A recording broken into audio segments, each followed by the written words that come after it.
மனித காவு கொடுக்கும் மர்ம கொள்ளைகள் அப்படின்றது வெளி உலகத்துக்கு தெரியாத ஒரு 2, 3 விஷயம் சொல்கிறேன். சீன பெருஞ்சுவர் கட்டும்போதே பல அடிமைகளை தள்ளிவிட்டு சுவர் கட்டினாங்களாம். அதாவது மனித எலும்பு ரொம்ப ஸ்ட்ராங்காக இருக்கட்டும் அப்படின்ட்டு, காவு கொடுத்த மாதிரியும் இருக்கட்டும் அப்படின்ட்டு. அப்போலாம் அடிமைகள் தானே அங்கே வச்சு பண்ணதெல்லாம். அடுத்தது ஆந்திராவில் ஒரு இடம் இருக்குது, அந்த இடத்த சொல்ல விரும்பல.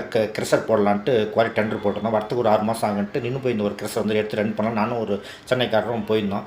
அந்த ஃபேக்ட்ரி போய் பார்த்தா நின்று போயிருந்துச்சு. அங்கே லோக்கல் ஆள் 2, 3 மணி நேரம் உட்காந்தோம். ஒரு லோக்கல் ஆள் ஒருத்தர் வந்து இங்கே வந்து மனுஷ காவு கொடுத்துட்டாங்க, நரபலி மாதிரி. இந்த கிரஷர் கல்லில் ஓட்டுற இடத்துல வந்து தலையை அப்படியே ஆள் உள்ள தள்ளி விட்ருவாங்க. நரபலி கொடுத்த மாதிரி கொடுத்தா தான் நல்லா நடக்கும் அப்படின்ட்டு, ஆடு கோழி பலி கொடுக்குற மாதிரி அப்படின்னு சொன்னாங்க.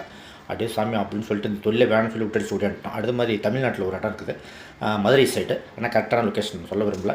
ஒரு ஜீப்பில் சுற்றிக்கிட்டே இருப்பாங்களாம். தனியாக மண்ணிலை பாய்ச்சி மாதிரி ஆளுங்கள்லாம் கூட்டிகிட்டு போய் சாப்பாடு வாங்கி கொடுத்து, துணிமெல்லாம் வாங்கி போட்டு அவங்களுக்கு வந்து நரபலி கொடுப்பாங்களாம், அந்த அவங்க தொழில் பண்ணுற இடத்துல.